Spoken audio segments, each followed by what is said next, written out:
ದಲ್ಲಿ ದೂರು ಕೊಟ್ಟವರೇ ಈಗ ಸಂಕಷ್ಟವನ್ನ ಎದುರಿಸ್ತಾ ಇದ್ದಾರೆ, ಸಂಕಷ್ಟಕ್ಕೆ ಸಿಲುಕಿಕೊಂಡಿದ್ದಾರೆ. ಮೊದಲು ಚಿನ್ನಯ್ಯ, ನಂತರ ಜಯಂತ್ ಸಾಲು ಸಾಲು ಸಮಸ್ಯೆಯನ್ನ ಎದುರಿಸಿದ್ರು. ಇದೀಗ ಸ್ನೇಹಮಯಿ ಕೃಷ್ಣಗೂ ಸಂಕಷ್ಟ ಎದುರಾಗಿದೆ. ಹೇಗೆ ಅನ್ನೋದರ ವರದಿ ಇಲ್ಲಿದೆ ನೋಡಿ.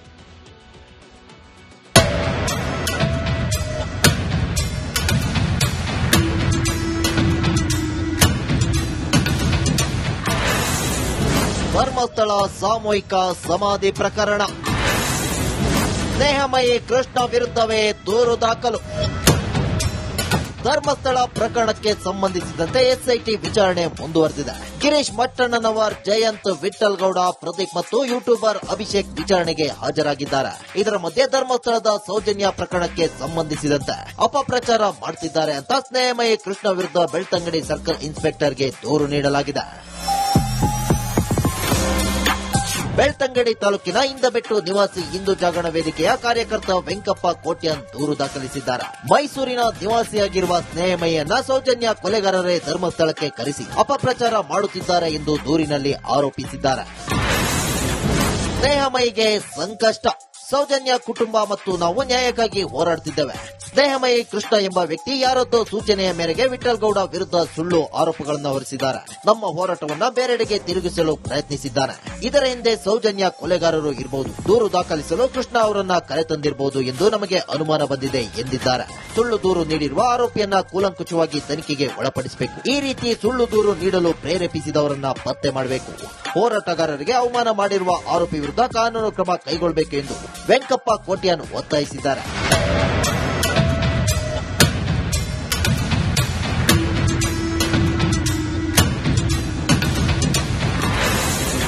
ಚರ್ಚೆಗೆ ಪಂಥಾಹ್ವಾನ ನೀಡಿದ ಸ್ನೇಹಮಯಿ ಕೃಷ್ಣ. ಒಂದೇ ಪ್ರಶ್ನೆ ಉತ್ತರ ಕೊಡ್ಲಿ ನನಗೆ. ಅವ್ರ ಮನೆಯವರ ಹೇಳಿಕೆ ಪ್ರಕಾರನೇ ಆ ಹುಡುಗಿ ಉಪವಾಸ ಇದ್ಲು.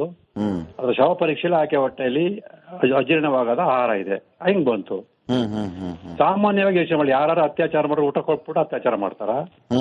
ಅಥವಾ ಕೊಟ್ರು ಕೂಡ ಆ ಸ್ಥಿತಿಲಿದ್ದಂತ ಹೆಣ್ಮಗಳು ಊಟ ಮಾಡ್ತಾಳ? ಹಾಗಾದ್ರೆ ಊಟ ಎಲ್ಲಿ ಬಂತು? ಅದಕ್ಕೊಂದು ಸ್ಪಷ್ಟೀಕರಣ ಕೊಟ್ಬಿಡ್ಲಿ.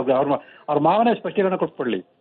ಯಾರು ವಿಠಲ ಗೌಡ ಇದಾರಲ್ಲ, ಯಾಕೆ ಸ್ಪಷ್ಟೀಕರಣ ಕೊಡಲ್ಲ? ಅವರು ಏನು ಕೊಡಲ್ಲ ಅಂತ ಹೇಳಿಕೆ ಕೊಟ್ಟಿದ್ದಾರೆ.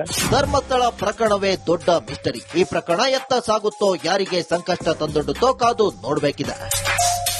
Bureau report, Republic Kannada. Dharmasthala ಪ್ರಕರಣದಲ್ಲಿ ದೂರು ಕೊಟ್ಟವರೇ ಈಗ ಸಂಕಷ್ಟವನ್ನ ಎದುರಿಸ್ತಾ ಇದ್ದಾರೆ, ಸಂಕಷ್ಟಕ್ಕೆ ಸಿಲುಕಿಕೊಂಡಿದ್ದಾರೆ. ಮೊದಲು ಚಿನ್ನಯ್ಯ, ನಂತರ ಜಯಂತ್ ಸಾಲು ಸಾಲು ಸಮಸ್ಯೆಯನ್ನ ಎದುರಿಸಿದ್ರು. ಇದೀಗ ಸ್ನೇಹಮಯಿ ಕೃಷ್ಣಗೂ ಸಂಕಷ್ಟ ಎದುರಾಗಿದೆ. ಹೇಗೆ ಅನ್ನೋದರ ವರದಿ ಇಲ್ಲಿದೆ ನೋಡಿ.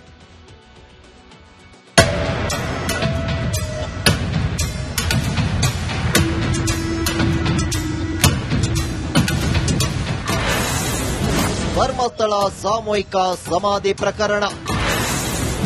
ಸ್ನೇಹಮಯಿ ಕೃಷ್ಣ ವಿರುದ್ಧವೇ ದೂರು ದಾಖಲು.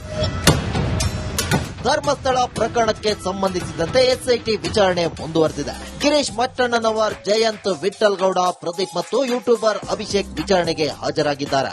ಇದರ ಮಧ್ಯೆ ಧರ್ಮಸ್ಥಳದ ಸೌಜನ್ಯ ಪ್ರಕರಣಕ್ಕೆ ಸಂಬಂಧಿಸಿದಂತೆ ಅಪಪ್ರಚಾರ ಮಾಡುತ್ತಿದ್ದಾರೆ ಅಂತ ಸ್ನೇಹಮಯಿ ಕೃಷ್ಣ ವಿರುದ್ಧ ಬೆಳ್ತಂಗಡಿ ಸರ್ಕಲ್ ಇನ್ಸ್ಪೆಕ್ಟರ್ಗೆ ದೂರು ನೀಡಲಾಗಿದೆ. ಬೆಳ್ತಂಗಡಿ ತಾಲೂಕಿನ ಇಂದಬೆಟ್ಟು ನಿವಾಸಿ ಹಿಂದೂ ಜಾಗರಣ ವೇದಿಕೆಯ ಕಾರ್ಯಕರ್ತ ವೆಂಕಪ್ಪ ಕೋಟ್ಯಾನ್ ದೂರು ದಾಖಲಿಸಿದ್ದಾರೆ. ಮೈಸೂರಿನ ನಿವಾಸಿಯಾಗಿರುವ ಸ್ನೇಹಮಯಿಯನ್ನ ಸೌಜನ್ಯ ಕೊಲೆಗಾರರೇ ಧರ್ಮಸ್ಥಳಕ್ಕೆ ಕರೆಸಿ ಅಪಪ್ರಚಾರ ಮಾಡುತ್ತಿದ್ದಾರೆ ಎಂದು ದೂರಿನಲ್ಲಿ ಆರೋಪಿಸಿದ್ದಾರೆ. ಸ್ನೇಹಮಯಿಗೆ ಸಂಕಷ್ಟ. ಸೌಜನ್ಯ ಕುಟುಂಬ ಮತ್ತು ನಾವು ನ್ಯಾಯಕ್ಕಾಗಿ ಹೋರಾಡುತ್ತಿದ್ದೇವೆ. ಸ್ನೇಹಮಯಿ ಕೃಷ್ಣ ಎಂಬ ವ್ಯಕ್ತಿ ಯಾರದ್ದೋ ಸೂಚನೆಯ ಮೇರೆಗೆ ವಿಠಲ್ ಗೌಡ ವಿರುದ್ಧ ಸುಳ್ಳು ಆರೋಪಗಳನ್ನು ಹೊರಿಸಿದ್ದಾರೆ. ನಮ್ಮ ಹೋರಾಟವನ್ನ ಬೇರೆಡೆಗೆ ತಿರುಗಿಸಲು ಪ್ರಯತ್ನಿಸಿದ್ದಾನೆ. ಇದರ ಹಿಂದೆ ಸೌಜನ್ಯ ಕೊಲೆಗಾರರು ಇರಬಹುದು. ದೂರು ದಾಖಲಿಸಲು ಕೃಷ್ಣ ಅವರನ್ನ ಕರೆತಂದಿರಬಹುದು ಎಂದು ನಮಗೆ ಅನುಮಾನ ಬಂದಿದೆ ಎಂದಿದ್ದಾರೆ. ಸುಳ್ಳು ದೂರು ನೀಡಿರುವ ಆರೋಪಿಯನ್ನ ಕೂಲಂಕುಷವಾಗಿ ತನಿಖೆಗೆ ಒಳಪಡಿಸಬೇಕು. ಈ ರೀತಿ ಸುಳ್ಳು ದೂರು ನೀಡಲು ಪ್ರೇರೇಪಿಸಿದವರನ್ನ ಪತ್ತೆ ಮಾಡಬೇಕು. ಹೋರಾಟಗಾರರಿಗೆ ಅವಮಾನ ಮಾಡಿರುವ ಆರೋಪಿ ವಿರುದ್ಧ ಕಾನೂನು ಕ್ರಮ ಕೈಗೊಳ್ಳಬೇಕು ಎಂದು ವೆಂಕಪ್ಪ ಕೋಟ್ಯಾನ್ ಒತ್ತಾಯಿಸಿದ್ದಾರೆ.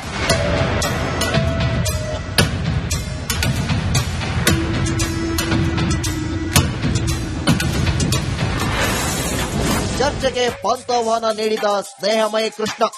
ಒಂದೇ ಪ್ರಶ್ನೆ ಉತ್ತರ ಕೊಡ್ಲಿ ನನಗೆ. ಅವ್ರ ಮನೆಯವರ ಹೇಳಿಕೆ ಪ್ರಕಾರನೇ ಆ ಹುಡುಗಿ ಉಪವಾಸ ಇದ್ಲು. ಅದ್ರ ಶವ ಪರೀಕ್ಷೆಯಲ್ಲಿ ಆಕೆ ಹೊಟ್ಟೆಯಲ್ಲಿ ಅಜೀರ್ಣವಾಗದ ಆಹಾರ ಇದೆ. ಹಿಂಗ್ ಬಂತು. ಸಾಮಾನ್ಯವಾಗಿ ಯೋಚನೆ ಮಾಡಿ, ಯಾರು ಅತ್ಯಾಚಾರ ಮಾಡಿ ಊಟ ಕೊಟ್ಬಿಟ್ಟು ಅತ್ಯಾಚಾರ ಮಾಡ್ತಾರ, ಅಥವಾ ಕೊಟ್ರು ಕೂಡ ಆ ಸ್ಥಿತಿಲಿದ್ದಂತ ಹೆಣ್ಮಗಳು ಊಟ ಮಾಡ್ತಾಳ? ಹಾಗಾದ್ರೆ ಊಟ ಎಲ್ಲಿ ಬಂತು? ಅದಕ್ಕೊಂದು ಸ್ಪಷ್ಟೀಕರಣ ಕೊಟ್ಬಿಡ್ಲಿ. ಅವ್ರ ಮಾವನೇ ಸ್ಪಷ್ಟೀಕರಣ ಕೊಟ್ಬಿಡ್ಲಿ. ಯಾರು ವಿಠಲಗೌಡ ಇದಾರಲ್ಲ, ಯಾಕೆ ಸ್ಪಷ್ಟೀಕರಣ ಕೊಡಲ್ಲ? ಅವರು ಏನು ಕೊಡಲ್ಲ ಅಂತ ಹೇಳಿಕೆ ಕೊಟ್ಟಿದ್ದಾರೆ. ಧರ್ಮಸ್ಥಳ ಪ್ರಕರಣವೇ ದೊಡ್ಡ ಮಿಸ್ಟರಿ. ಈ ಪ್ರಕರಣ ಎತ್ತ ಸಾಗುತ್ತೋ, ಯಾರಿಗೆ ಸಂಕಷ್ಟ ತಂದೊಡ್ಡುತ್ತೋ ಕಾದು ನೋಡಬೇಕಿದೆ. Bureau report, Republic Kannada. Dharmasthala ಪ್ರಕರಣದಲ್ಲಿ ದೂರು ಕೊಟ್ಟವರೇ ಈಗ ಸಂಕಷ್ಟವನ್ನ ಎದುರಿಸ್ತಾ ಇದ್ದಾರೆ, ಸಂಕಷ್ಟಕ್ಕೆ ಸಿಲುಕಿಕೊಂಡಿದ್ದಾರೆ. ಮೊದಲು ಚಿನ್ನಯ್ಯ, ನಂತರ ಜಯಂತ್ ಸಾಲು ಸಾಲು ಸಮಸ್ಯೆಯನ್ನ ಎದುರಿಸಿದ್ರು. ಇದೀಗ ಸ್ನೇಹಮಯಿ ಕೃಷ್ಣಗೂ ಸಂಕಷ್ಟ ಎದುರಾಗಿದೆ. ಹೇಗೆ ಅನ್ನೋದರ ವರದಿ ಇಲ್ಲಿದೆ ನೋಡಿ.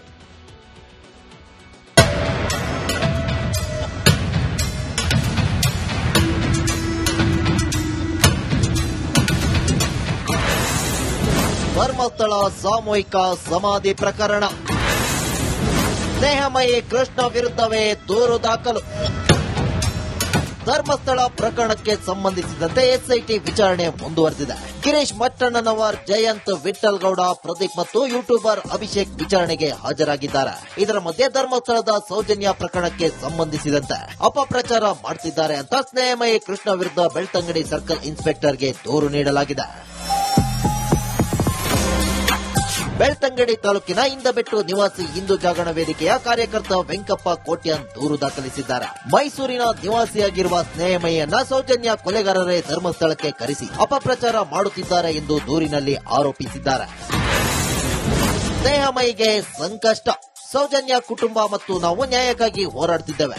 ಸ್ನೇಹಮಯಿ ಕೃಷ್ಣ ಎಂಬ ವ್ಯಕ್ತಿ ಯಾರದ್ದೋ ಸೂಚನೆಯ ಮೇರೆಗೆ ವಿಠಲ್ ಗೌಡ ವಿರುದ್ಧ ಸುಳ್ಳು ಆರೋಪಗಳನ್ನು ಹೊರಿಸಿದ್ದಾರೆ. ನಮ್ಮ ಹೋರಾಟವನ್ನ ಬೇರೆಡೆಗೆ ತಿರುಗಿಸಲು ಪ್ರಯತ್ನಿಸಿದ್ದಾರೆ. ಇದರ ಹಿಂದೆ ಸೌಜನ್ಯ ಕೊಲೆಗಾರರು ಇರಬಹುದು. ದೂರು ದಾಖಲಿಸಲು ಕೃಷ್ಣ ಅವರನ್ನ ಕರೆತಂದಿರಬಹುದು ಎಂದು ನಮಗೆ ಅನುಮಾನ ಬಂದಿದೆ ಎಂದಿದ್ದಾರೆ. ಸುಳ್ಳು ದೂರು ನೀಡಿರುವ ಆರೋಪಿಯನ್ನ ಕೂಲಂಕುಷವಾಗಿ ತನಿಖೆಗೆ ಒಳಪಡಿಸಬೇಕು. ಈ ರೀತಿ ಸುಳ್ಳು ದೂರು ನೀಡಲು ಪ್ರೇರೇಪಿಸಿದವರನ್ನ ಪತ್ತೆ ಮಾಡಬೇಕು. ಹೋರಾಟಗಾರರಿಗೆ ಅವಮಾನ ಮಾಡಿರುವ ಆರೋಪಿ ವಿರುದ್ಧ ಕಾನೂನು ಕ್ರಮ ಕೈಗೊಳ್ಳಬೇಕು ಎಂದು ವೆಂಕಪ್ಪ ಕೋಟ್ಯಾನ್ ಒತ್ತಾಯಿಸಿದ್ದಾರೆ.